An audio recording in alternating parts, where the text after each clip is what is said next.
Hilo ndio somo ambalo tunaenda kujifunza siku hii ya leo.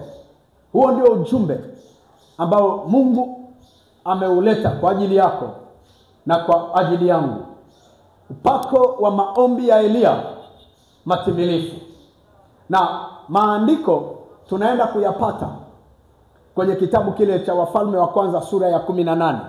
Twende pamoja. Wafalme wa Kwanza sura ile ya 18.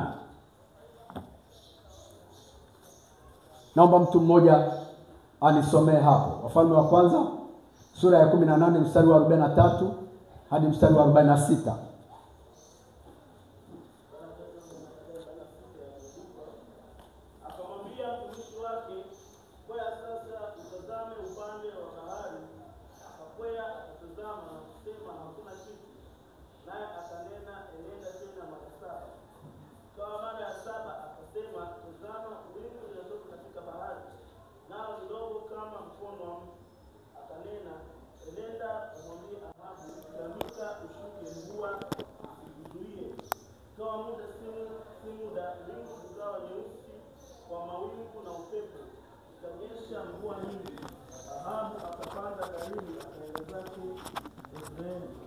Mkono wa Bwana ulikuwa juu ya Elia, akajikaza viuno, akapiga mbio mbele ya Ahabu mpaka kuingia Yezreeli. Amen. Bwana Yesu asifiwe. Bwana Yesu asifiwe. Unajua najisikia vizuri uko unaitikia kwa sauti. Bwana Yesu asifiwe. Ndio. Maombi. Upako wa maombi ya Elia matimilifu. Kwenye Biblia unaposoma neno timilifu au ukamilifu, unazungumzia juu ya namba 7. Nisikilize. Hii ni neema ambayo inaenda kuachiliwa sasa juu yako. Amen. Nasema hii ni neema ambayo inaenda kuachiliwa juu yako. Amen. Unapozungumza kwenye Biblia neno utimilifu au timilifu, unazungumzia juu ya namba 7. Namba 7. Namba 7 kimaandiko, namba 7 ni namba ya utimilifu wa kimungu. Ni namba ya utimilifu wa kimungu. Kuna jambo ambalo kwenye Sunday school wao wanachelewa maombi saa 2. Kwenye Sunday school mmoja akawa anauliza tunazungumzia Petro. Yesu akasema naye, akamuuliza mara 3. Na yeye alimkana Yesu mara ngapi? Na Yesu alikufa na kufufuka siku ya ngapi? Sasa hiyo tuiache. Siku nyingine Mungu akinipa hiyo neema, tuiache. Namba 7. Namba 7. Namba 7 ni namba ya utimilifu. Ni namba ya kimungu ya utimilifu. Na Biblia inasema Elia alipopanda mlima Karmeli, alipokuwa akiomba, maana wakati ule katika uongozi wa mfalme Ahabu watu walikuwa wamemwacha Mungu, watu walikuwa wanaabudu miungu. Ndipo Elia ghadhabu ya Bwana ikawa ndani yake, na akaenda kuomba mvua isinyeshe kwa muda wa miaka 3.5. Na baada ya hapo tena Elia akaenda tena kwenye maombi, akaenda kuomba. Biblia inasema Elia alipokuwa mlima Karmeli alikuwa na mtumishi wake. Alipokuwa akiomba akamtuma mtumishi wake, hebu nenda ukaangalie nini kimetokea. Mtumishi wake anaenda, anarudi, anamwambia Elia, hakuna kitu ambacho nimeona. Inawezekana alienda mara ya kwanza, hakuna kitu alichokiona. Inawezekana alienda mara ya pili, hakuna kitu alichokiona. Inawezekana alienda mara ya 3, hakuna kitu alichokiona. Inawezekana alienda mara ya 4, hakuna kitu alichokiona. Inawezekana alienda mara ya 5, hakuna kitu alichokiona. Inawezekana alienda mara ya 6, hakuna kitu alichokiona. Lakini akamwambia yule mtumishi wake, Elia anamwambia, nenda tena mpaka itimie mara 7. Biblia inasema yule mtumishi alipoenda ile mara ya 7, akaja akaleta jibu ya kwamba nimeona baharini, nimeona wingu linatokea. Lile wingu linalotokea ni kama wingu dogo, lakini ni kama mkono wa mtu. Elia akamwambia yule mtumishi wake, nenda ukamwambia Ahabu kwamba aondoke, maana mvua inaenda kunyesha, mvua kubwa, na saa ile ile wingu likatanda kwenye mawingu yote, wingu likatanda la mvua mara 7. Ilipotimia ile ya 7, nasema leo hii ni siku yako ya 7 ya kupokea muujiza wako. Hujanielewa ninachokisema, ndio maana unaitikia hivyo. Nasema leo hii ni siku yako ya 7 ya kupokea muujiza wako. Na hii ni neema ambayo inaenda kutokea katikati yetu. Na hata ninapozungumza sasa, natamka juu yako, pokea hii neema kwa jina la Yesu. Na kila kilichofungwa kwenye maisha yako, hii namba 7, leo hii namba 7 ukipokea, natamka juu yako, hii namba 7 leo hii ukipokea, huu upako ukiachiliwa juu yako. Nataka nikwambie, kila kilichofungwa na adui kupitia kwenye namba yoyote ile, hii namba 7 ni zaidi ya master key, inaenda kufungua kila kilichofungwa kwenye maisha yako, mafanikio yako, baraka zako, mipango yako, inaenda kufunguka kwa jina la Yesu. Sema amina ya nguvu. Ndio, namba 7 ni namba ya ukamilifu. Maombi ya Elia yalijibiwa mara 7. Ile ya 7 ndio iliyosababisha matokeo ya maombi ya Elia. Na maombi ya Elia, Biblia inasema kwamba alikuwa mtu mwenye haki. Hapo ni maombi ya Elia hayo. Alikuwa mtu mwenye bidii, ni maombi ya Elia hayo. Nataka nikuhakikishie mchana wa leo ya kwamba namba 7 ni namba ya ukamilifu. Na hiyo ni roho wa ufunuo, anaenda kutenda muujiza kwenye maisha yako. Amen. Kila anga mahali lilipofungwa, anga lolote mahali lilipofungwa, kwenye anga lolote adui anayoyaoperate kufunga maisha yako, kufunga kazi yako, kufunga familia yako, kusababisha magonjwa juu ya maisha yako, leo hii neema, hii namba ya ukamilifu leo naiachilia juu yako. Nasema hujanielewa. Nasema leo naiachilia juu yako. Nasema naiachilia hii namba 7 ya ukamilifu, naiachilia juu yako. Na hii namba 7 leo hii utakapoitumia, nataka nikuhakikishie leo kuna mtu anaenda kufunguliwa. Kuna mtu anaenda kupokea muujiza wako. Nasema kuna mtu anaenda kupokea muujiza wako. Ndio, Biblia inasema Elia alipokuwa akiomba, akamtuma mtumishi wake, akamwambia nenda ukaangalie. Alipoenda kuangalia, akasema hakuna kitu kimetokea, lakini akamwambia nenda mpaka mara 7. Alipoenda ile ya 7 ndipo muujiza ukatokea. Akamwambia nimeona kwenye bahari kuna wingu dogo kama mkono wa mtu. Akamwambia tayari mvua inaenda kunyesha, wingu zikafunguka. Nataka nikwambie namba 7 ni namba ya ukamilifu juu ya maisha yako. Na leo ni siku yako ya 7. Inaonekana umeomba miaka mingi, inaonekana umelia miaka mingi, lakini nataka nikwambie mchana huu leo kwamba roho ya ufunuo anasema hivi juu yako ya kwamba leo ni siku yako ya 7. Haijalishi ni miaka umeomba, haijalishi ni miaka umeteseka, lakini leo ni siku yako ya 7. Unaenda kupokea muujiza wako, maana namba 7 ni namba ya ukamilifu. Napokea leo muujiza kwa jina la Yesu. Namba 7 ni namba ya ukamilifu. Ni namba ya ukamilifu kimaandiko. Ni namba ya ukamilifu. Elia akamwambia nenda ukaangalia. Alipoenda kuangalia, akaona kwenye bahari wingu dogo kama mkono wa mtu ambao ulikuwa umejichomoza. Elia akamwambia nenda akamwambia mfalme kwamba akimbie aondoke, maana mvua inaenda kunyesha. Na mbingu zikaanza kuweka wingu la mvua ikaanza kunyesha, mvua kubwa. Nataka nikwambie kilichotokea nyakati zile za nabii Elia kinatokea hata sasa. Aliyetenda wakati ule wa nabii Elia hata leo anatenda, na yuko hapa, hajawahi kubadilika na wala hatabadilika. Ninaongea kanisani ya kwamba asikudanganye mtu, yaliyotokea nyakati zile hata leo inatokea. Kama Yesu aliponya nyakati zile, hata leo anaponya. Kama alifufua nyakati zile, hata leo anafufua. Yuko hapa.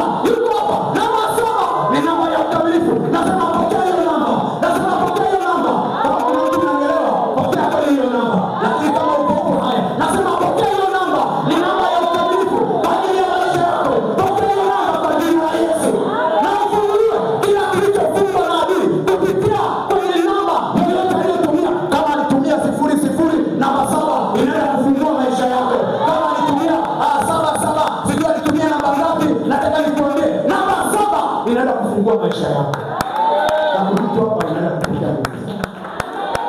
Nasema kuna mtu hapa anaenda kupokea muujiza wake.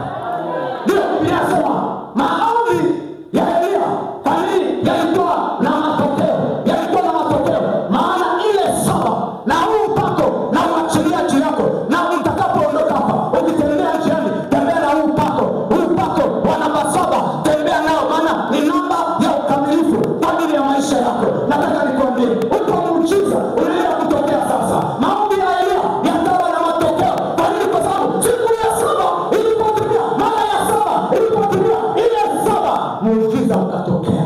Muujiza ukatokea. Na upokea huo muujiza kwa jina la Yesu. Nasema kila hitaji lako analopokea kwa jina la Yesu. Hiyo unaamua pokea uponyaji kwa jina la Yesu. Unahitaji kuanza biashara, pokea kwa jina la Yesu. Leo funguliwe. Ili unahitaji kazi, umehangaika na kazi, upate kazi. Nasema muujiza, pokea huo muujiza kwa jina la Yesu. Yuko hapa, Roho Mtakatifu yupo katikati yetu. Roho wa ufunuo yuko hapa. Fungua Biblia kwa sababu nataka tuingie kwenye maombezi muda si mrefu sana tutaingia kwenye maombezi. Hebu fungua tena Biblia yako kwenye kitabu kile cha Kutoka. Twende kitabu cha Kutoka 24. Tanisomea hapo mistari michache. Tena hapo chap. Kutoka 24:12 hadi 18. 12 hadi 18. Bwana akamwambia Musa, njoo huku juu kwangu mlimani. Hebu anza tena upya. 12. Bwana akamwambia Musa, njoo huku juu kwangu mlimani, uwe huku, nami nitakupa mbao za mawe na ile sheria na hiyo amri niliyoiandika ili uwafundishe. Musa akaondoka na Yoshua mtumishi wake. Musa akapanda mlimani kwa Mungu. Akawaambia hawa wazee, tungojeeni hapa mpaka tutakaporudi kwenu. Na tazameni, Haruni na Huri wapo pamoja nanyi, kila mtu aliye na neno na awaendee. Musa akapanda mlimani, lile wingu likaufunikiza mlima, na huo utukufu wa Bwana ukakaa juu ya mlima wa Sinai. Lile wingu likaufunikiza siku 6, na siku ya 7 akamwita Musa toka kati ya lile wingu, na kuonekana kwake ule utukufu wa Bwana kulikuwa kama moto uteketezao juu ya mlima machoni pa wana wa Israeli.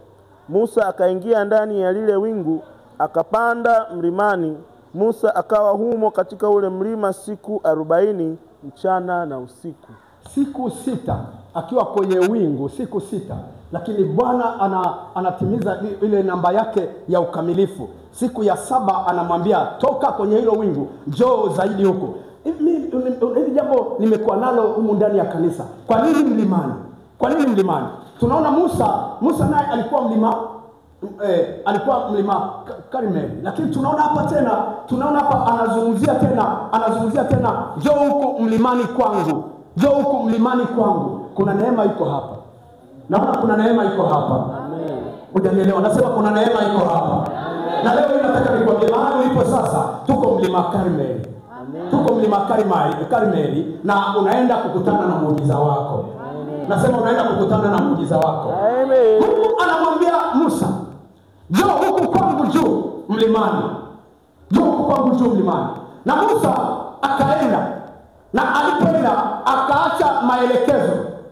Akawaambia taifa la Israeli, mnao wakina Haruni na wakina nani, wakina Huri, kama mtakuwa na jambo lolote ambalo mnahitaji ushauri wote, hawa wakina Haruni na nani huyu watawahudumia. Muambie wao. Lakini yeye akaenda kule juu ambako Mungu amemwita. Mungu amemwambia njoo huku kwangu, njoo huku juu kwangu mlimani, njoo huku. Akapanda mlimani. Anafika kule mlimani, wingu likashuka.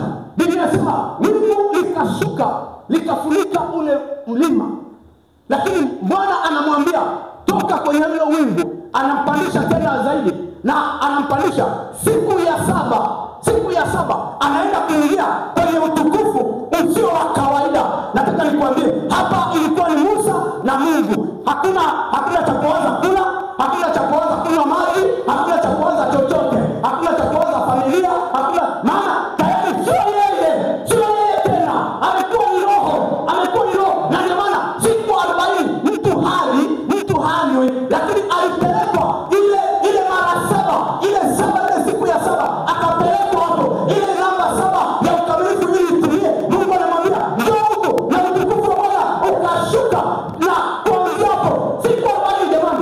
kitu cha kawaida, si kwa 40. Biblia inasema kwamba alikuwa hani na wala alikuwa hani. Maana yake ni kwamba yeye alikuwa yuko kwenye roho tu. Kama ni mwili ni mwili, maana yake mwili ulikuwa kufanya kazi tena. Sio, unanielewa kitu ninachosema? Amen. Unanielewa kitu ninachosema? Amen. Jamani, kuna mtu unanielewa kitu ninachosema? Maana yake ni kwamba kama ni mwili, maana yake mwili haupo, ni roho tu. Kuna siku juzi tu hapa nilikuwa naongea na pastor mmoja wakati tunazungumza mambo haya ya huduma. Mambo ya huduma akanipa wakati tunaongea akaniambia juu ya kitabu kimoja ambacho amekisoma cha mtumishi mmoja wa Mungu huko Marekani huko. Akanielezea, afu akasema yule bwana jinsi alivyolelewa kwenye ile familia, mamake aliwafundisha kuhusu kuomba. Aliwafundisha kuomba na baba alikuwa ni mchungaji. Kwa hiyo hali ikawa kama vile wameanza huduma, si mambo yalikuwa ni magumu, lakini mama alisimama imara kwa watoto kuwafundisha maombi. Sasa yule kati ya wale watoto mmoja amekuwa naye akawa ameingia kwenye hiyo neema ya maombi, naye akawa anamuomba Mungu kweli kweli. Baada ya Mungu akawa amemuita kumtumikia. Alipomuita Mungu kumtumikia, akamuomba Mungu akiwa kwenye maombi, akamuomba Mungu kwamba Mungu, naomba unipe hawa watu wa mji kwa ajili ya uamsho wako. Na kama hutanipa hawa watu wa mji huu kwa ajili ya uamsho wako, ni afadhali mimi nife. Anamwambia Mungu hivyo. Unajua wakati mwingine unaweza ukaogopa hilo, lakini usifikiri kwamba yeye ameongea tu hivi akiwa kwenye mwili. Amezungumza hilo akiwa kwenye roho. Na baada ya hapo Mungu alianza kutenda miujiza. Kile alichokisema ni wakati naongea na yule mtumishi wa Mungu, yeye ndani yangu nikasikia yani siku ya Jumatatu tumekutana naye, yani nikatamani kwamba hata hiyo hizi siku nazoziomba nikaona kama ni chache, nikatamani kwamba hata nikamwambia, yani tunaongea hivi, natamani hata nisingekula chochote leo, niendelee na maombi mpaka Jumapili nifanye huduma jinsi ambavyo tulikuwa tunaongea. Nataka nikwambie kwamba Musa alipopanda kwenye ule mlima, ilipofika siku ya 6, Mungu anamwambia toka huko, anamtoa huko, anampandisha milango mingine. Na hapo Mungu alipomfikisha ni kwamba abaki yeye na Mungu, asiwe kwenye mwili tena, awe katika roho tu, ili Mungu achilie maagizo yake juu yake, zile mbao na zile sheria, ili kwamba aende akawafundishe Israeli. Nataka nikwambie mchana wa leo ya kwamba upako ule wa namba 7 ya ukamilifu wa Mungu, ule upako unatenda kazi hata sasa. Hata sasa ile nguvu inatenda kazi hata sasa. Biblia inasema ya kwamba alipokuwa kule mlimani, Musa alipotoka kule mlimani, watu walishindwa kumtazama, watu walishindwa kumwangalia, maana alikuwa anawaka. Yani macho haya ya damu na nyama yalishindwa kumwangalia Musa. Nataka nikwambie mchana wa leo ya kwamba namba 7 ni namba ya ukamilifu. Na leo hii neema iko hapa.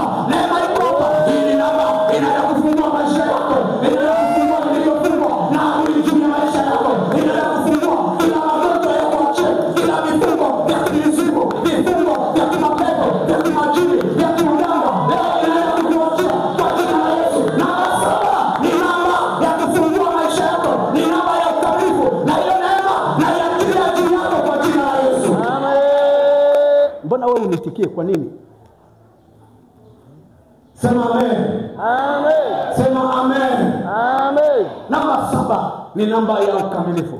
Biblia inasema Musa alipokuwa pale mlima Sinai, jambo lilotokea ni hili kwamba alipotoka pale watu walishindwa kumtazama, maana ule utukufu wa Mungu ulikuwa ni mkubwa juu yake. Na huo utukufu wa Mungu uko hapa kwa jina la Yesu. Amen. Nasema huo utukufu wa Mungu uko hapa kwa jina la Yesu. Amen. Ndio, namba 7. Namba 7 ni namba ya ukamilifu. Ni namba ya ukamilifu. Biblia inasema ya kwamba Musa alishuka akiwa na utukufu mkubwa usio wa kawaida. Ile siku ya 7 ilipotimia, mambo makubwa yalitokea juu ya Musa, na Mungu akawa anamtumia Musa kwa viwango visivyo vya kawaida. Nataka nikwambie kwamba namba 7 ni namba ya ukamilifu wa kimungu. Namba 7 ni namba ya ukamilifu wa kimungu.